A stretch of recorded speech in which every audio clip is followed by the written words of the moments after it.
Assalamualaikum warahmatullahi wabarakatuh. Alhamdulillah.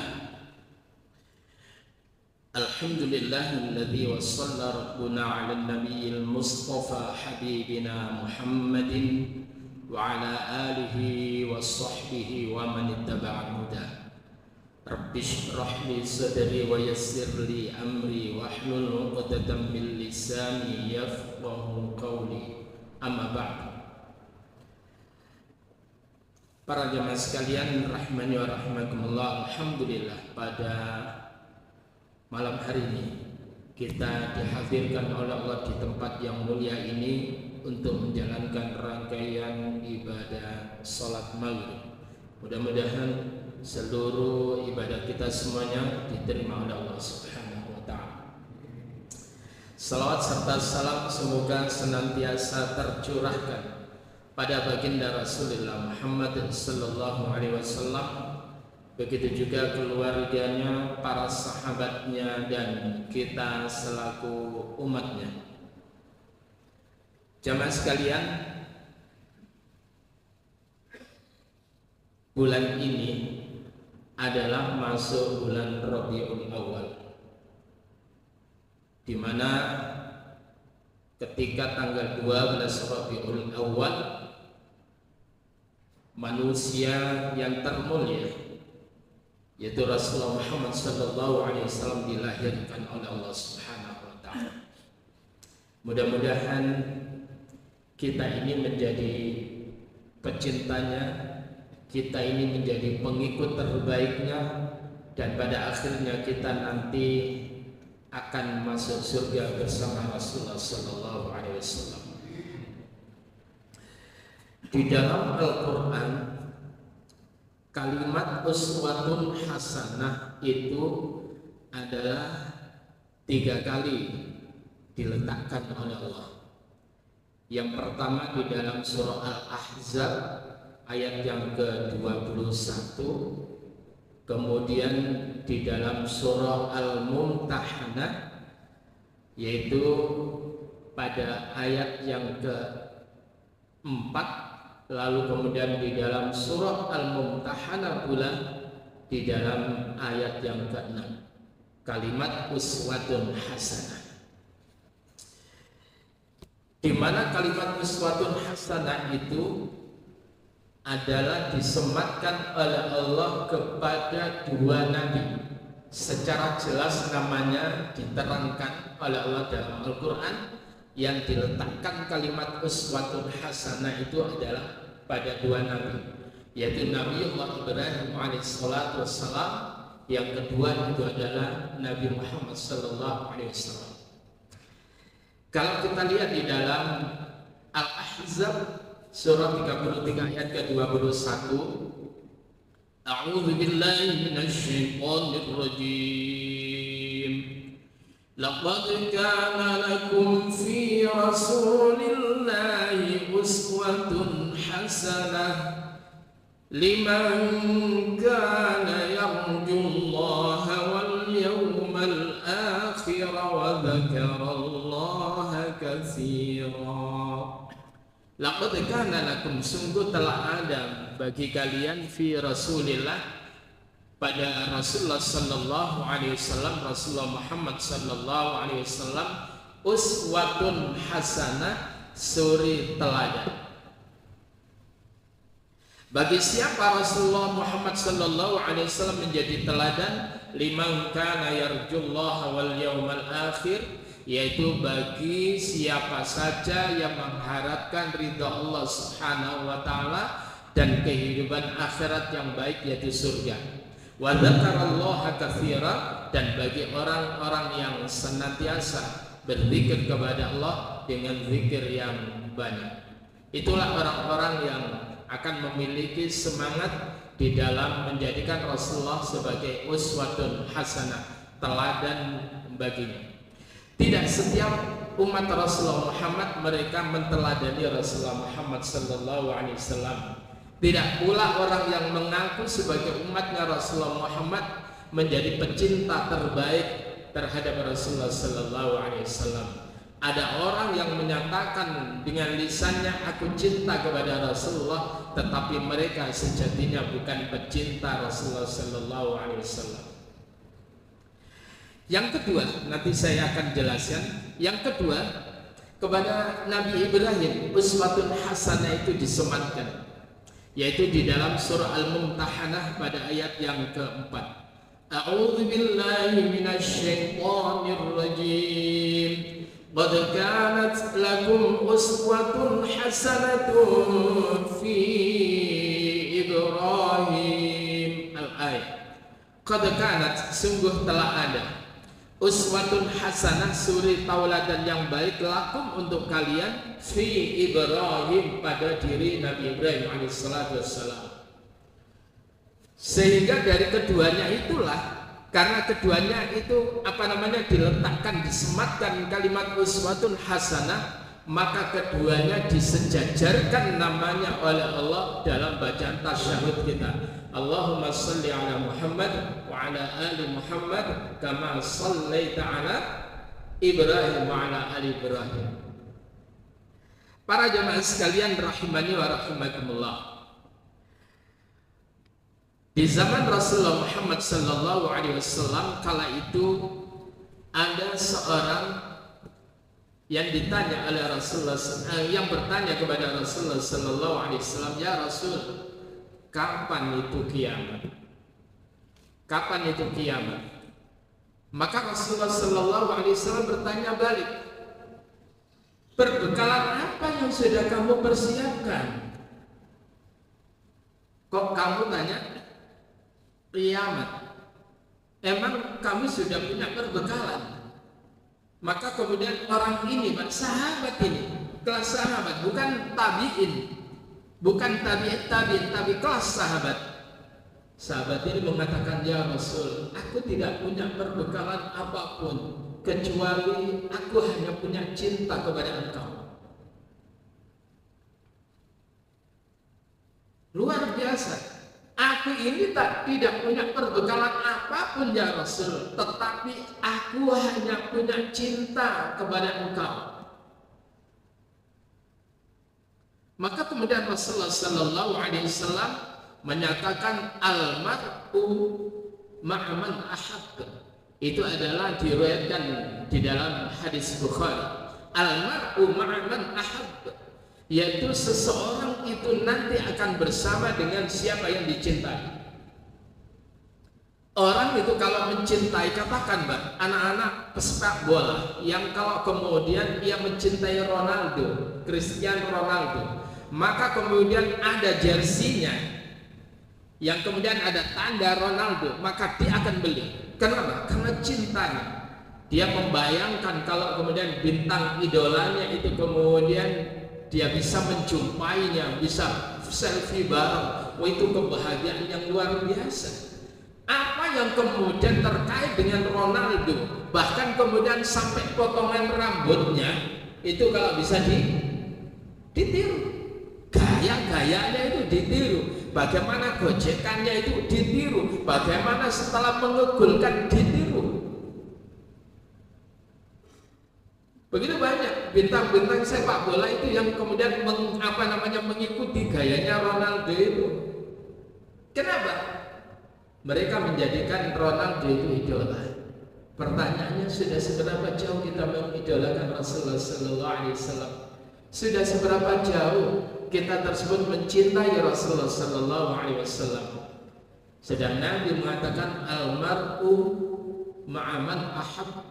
Seseorang nanti akan bersama dengan siapa yang dicintai. Ketika orang tersebut itu mencintai Rasulullah Muhammad sallallahu alaihi wasallam, maka dia akan berupaya kuat untuk menuruti apa yang menjadi titah Rasulullah sallallahu alaihi wasallam. Sehingga kalau kita lihat di dalam surah yang ketiga Ali Imran pada ayat yang ke-31 32. A'udzu billahi minasy syaithanir rajim. Bismillahirrahmanirrahim. Qul in kuntum tuhibbunallaha fattabi'uni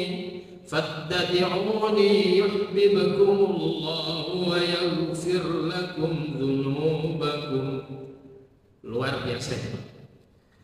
Qul in kuntum tuhibbunallah. Katakan Muhammad, in kuntum tuhibbunallah, jika adalah kalian tersebut itu mencintai Allah. Kita semuanya kalau ditanya, kamu cinta? Cinta, Pak. Ya. Maka kemudian Allah Subhanahu wa taala mengatakan, "Hei Muhammad, katakan, in kuntum tuhibbunallaha fattabi'uni." Jika kalian tersebut itu mencintai Allah, fattabi'uni, maka hendaklah kalian mengikuti aku, Rasulullah sallallahu alaihi wasallam. Gaya Rasulullah ketika Rasul itu makan, tangan kanan ikuti. Ketika Rasul minum, tangan kanan ikuti. Ketika kita mengaku pecinta Rasulullah sallallahu alaihi wasallam, tetapi ketika makan, ketika minum itu adalah tangan kiri, kita ini adalah orang yang kedabrus di dalam mengaku cinta kepada Rasulullah sallallahu alaihi wasallam. Apa itu kedabrus itu? Ya. Jadi ikuti Rasul. Kalau kalian tersebut itu mengikuti aku, mengikuti Rasulullah sallallahu alaihi wasallam, apa kata Allah? Yuhibbukumullah. Niscaya dia Allah akan mencintai kalian. Yuhibbukumullah, maka dia Allah akan mencintai kalian. Kalau kita mengikuti Rasul, maka baru Allah akan memberikan cintanya kepada orang-orang yang mengikuti Rasulullah sallallahu alaihi wasallam. Tidak hanya sekedar Allah Subhanahu wa taala mencintai kita, tapi wa yaghfir lakum dzunubakum, dan Allah tersebut itu akan mengampuni dosa-dosa kalian. Di ujung ayat kalimatnya wallahu ghafurur rahim, dan Allah tersebut itu Maha Pengampun lagi Maha Penyayang. Lalu kemudian bagaimana? Kalimat yang berikutnya ayat 32, qul atiullaha wa atiur rasul. Katakan Muhammad, atiullah, taatlah kalian kepada Allah, wa rasul, dan taatlah kalian kepada Rasul. Fa in tawallaw, kalau mereka sudah kalian suruh taat kepada Allah dan Rasul, fa in tawallaw, kalau mereka berpaling, fa innallaha la yuhibbul kafirin. Allah itu tidak mencintai orang-orang yang kafir. Para jemaah sekalian rahimani wa rahmakumullah, cinta itu butuh pengorbanan. Sekali lagi, jangan kita mengatakan cinta kalau kita ini adalah tidak berani berkorban untuk kemudian menyenangkan orang yang dicintai. Ketika seorang suami mencintai istrinya, apalagi ketika istrinya tersebut itu hamil, Pak, Masya Allah, senangnya luar biasa. Tiba-tiba terkadang istri itu meminta sesuatu di luar nalar kita, ya. Bengi-bengi njaluk pecel, ya. Malam jam 10 minta pecel. Kalau sekarang banyak, kalau dulu Pak, pecel ini pagi, tapi sekarang ini udah pecel sore ya, bengi ya. Lalu kemudian ketika suami tersebut itu mencintai istrinya, tidak mau mengecewakan istrinya, dia berupaya untuk kemudian berangkat mencari makanan yang diinginkan oleh istrinya. Seberapapun jauhnya, bagi orang pecinta akan terasa dekat. Seberapa beratnya, bagi seorang pecinta akan terasa ringan. Yang jauh terasa dekat, yang berat terasa ringan. Itu sang pecinta, dia akan berupaya. Walaupun kemudian setelah dibelikan dapat jauh, katakan dari sini oleh menggini Sidoarjo, begitu kemudian sampai di rumah saya ini pecelnya datang, cuman diambus dok, cuman dibau dok. Setelah itu ya sudah. Coba gimana Pak? Kira-kira bagi sang pecinta, maka dia tidak akan pernah marah kepada istrinya. Kenapa? Bagi istri mencium saja, mencium aroma itu sudah cukup. Tentunya pecinta itu kemudian lega ketika istrinya sudah mendapatkan apa yang diinginkan, walaupun cuma dihirup baunya saja. Para jamaah sekalian rahimani wa rahimakumullah. Oleh karena itu Rasulullah Muhammad sallallahu alaihi wasallam berpesan, "Ma nahitukum anhu fajtanibu." Apa yang aku larang kepada kalian jauh. Wa ma amartukum bihi fa'tu minhu mastata'tum. Dan apa yang aku perintahkan kepada kalian, maka datangi, laksanakan semampu kalian. Jadi ini pesan Nabi. Apa yang aku larang kepada kalian, jauhi. Apa yang aku perintahkan kepada kalian, tunaikan semampu kalian. Mastata'tum, semampu kalian. Para jemaah sekalian rahimani wa rahimakumullah. Ada hal yang terkait dengan minuman. Rasulullah Muhammad sallallahu alaihi wasallam itu melarang kepada seseorang yang kemudian menghirup ketika minum, jadi menghirup dalam bencananya, dalam cangkirnya. Maka kemudian apa? Orang pecinta Rasulullah sallallahu alaihi wasallam itu kemudian tidak banyak tanya, kenapa sih harus begitu? Kenapa sih harus begitu? Emang kenapa kalau kemudian dikokok terus sampai habis ambekan yang gini kono? Apa? Tapi Rasulullah mengatakan, apa yang aku larang, ma'nahaitumu, apa yang aku larang pada kalian fajtani. Tapi minumnya jangan kemudian bernafas di dalam, kayak begini aja. Bismillah.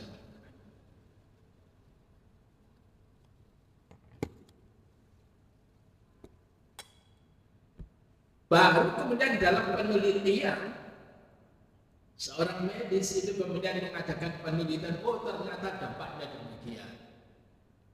Ketika orang tersebut itu kemudian apa? Apabila seekor anjing, idza walawal kalbu ila ina'i ahadikum, apabila seekor anjing tersebut itu menjilat terhadap bejana kalian, maka kemudian apa? Rasulullah sallallahu alaihi wasallam menyatakan falyagsilhu, maka hendaklah ia tersebut itu membasuhnya tersebut itu sab'a marrat, yaitu 7 kali. Yang kemudian salah satu daripada 7 kali itu hendaklah kemudian dicampur dengan biturab, dengan tanah. Para jemaah sekalian rahimani wa rahimakumullah, orang yang kemenyek, orang yang mengandalkan nalarnya, seolah-olah ini adalah kemprok, ini adalah kotor. Masa mencuci itu adalah dengan menggunakan turok, menggunakan tanah, tambah kotor. Itu adalah bagi orang yang tidak memiliki ilmu, tidak memiliki cakrawala yang berpikir, cakrawala berpikir yang mendalam. Maka kemudian apa yang disampaikan oleh Rasulullah itu ditolak. Tetapi kemudian seiring dengan penelitian, ternyata virus yang terkandung dalam liur anjing tersebut itu tidak akan pernah mati kecuali mencucinya dicampur dengan tanah. Nah, seiring dengan perkembangan keilmuan, maka apa yang disabdakan oleh Rasulullah sallallahu alaihi wasallam semakin terang, semakin jelas kebenaran.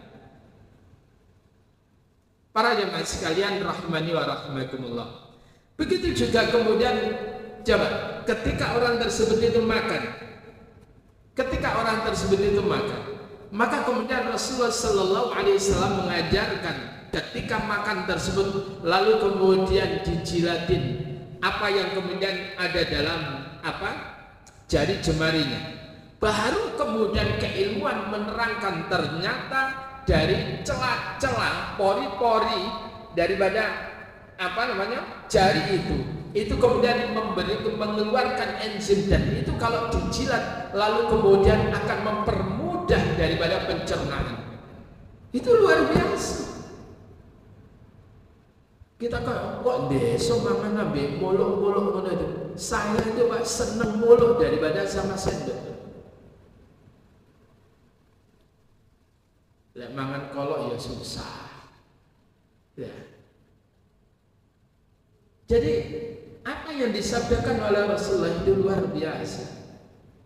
Lalu kemudian apa? Ada lagi. Ketika kemudian az-zubab, ketika lalat tersebut itu masuk dalam bejana kalian, minuman kalian, apa kata Rasulullah sallallahu alaihi wasallam?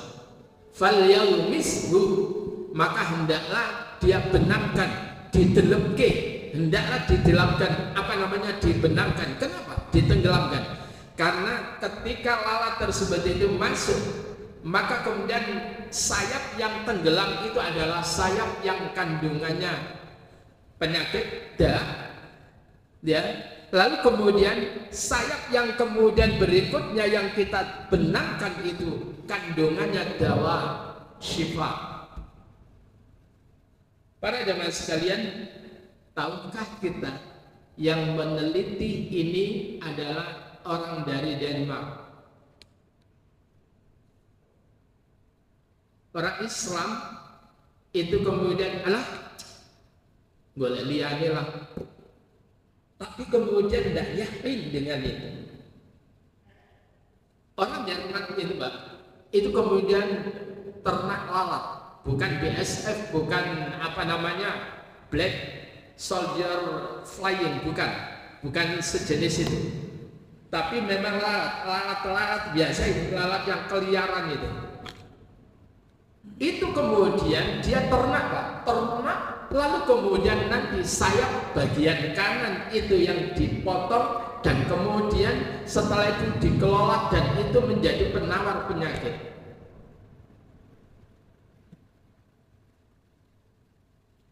Jadi orang Denmark ini kebetulan waktu itu penelitiannya dia bikin itu di wilayah Sidoarjo. Dia bukan Muslim, tapi begitu mengadakan penelitian luar biasa nabinya umat Islam, benar, dan dia kaya dengan penelitiannya itu.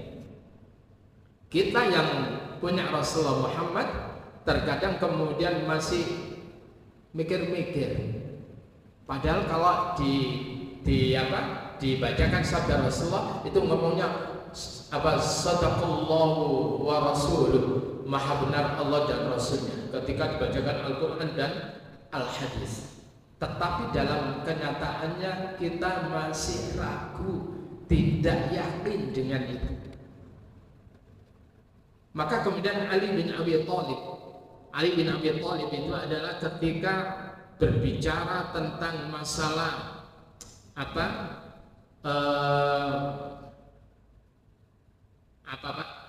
mengenai sepatu, ya, sepatu yang ringan itu, khuffain. Apa kata Ali bin Abi Thalib? Kalau sekiranya agama itu berdasarkan ra'yu, ya, kalau agama berdasarkan ra'yu, akal fikir, maka sungguh menghapus bagian bawah sepatu itu adalah jauh lebih benar. Tetapi karena aku melihat Rasulullah mengusap khuf itu bagian atas, ini katakan ini sepatu ringan, khuffain itu. Karena aku melihat Rasulullah sallallahu alaihi wasallam mengusap bagian atasnya, maka itulah yang benar. Itu Ali bin Abi Thalib. Jadi agama itu bukan berdasarkan ra'yu kita, tetapi agama itu berdasarkan dalil, baik itu dari Al-Quran dan As-Sunnah.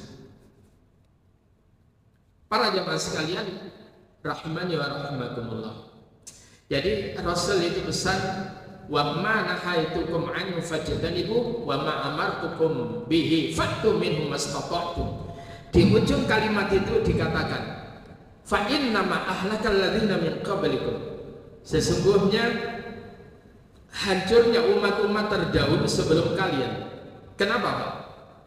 Yang pertama, kasratu su'alim atau kasratu masailihim, banyaknya mereka itu mendebat Rasulullah sallallahu alaihi wasallam, banyaknya mereka mendebat para nabinya, waqtilafuhum ala anbiya'ihim, dan mereka berselisih dengan para nabinya. Kakean takon. Itu yang menjadikan umat-umat terdahulu itu dibinasakan oleh Allah Subhanahu wa taala. Kita tahu bagaimana ketika Nabi Musa pada saat disuruh oleh Allah untuk memerintahkan Bani Israel menyembelih sapi. Lalu kemudian mereka bertanya, sapi yang bagaimana yang harus disembelih? Ya, sapinya itu adalah sapi yang la faridun wala nikah, yaitu sapinya yang tidak tua dan tidak muda. Setelah itu kemudian tanya lagi, Musa, tolong kau bertanya berkata mereka itu, tolong engkau tersebut itu meminta kepada Allah supaya yubayyin lana, supaya memberikan penjelasan kepada kita malaunuha, apa warna sapi yang harus kami sembelih. Lalu kemudian Allah Subhanahu wa taala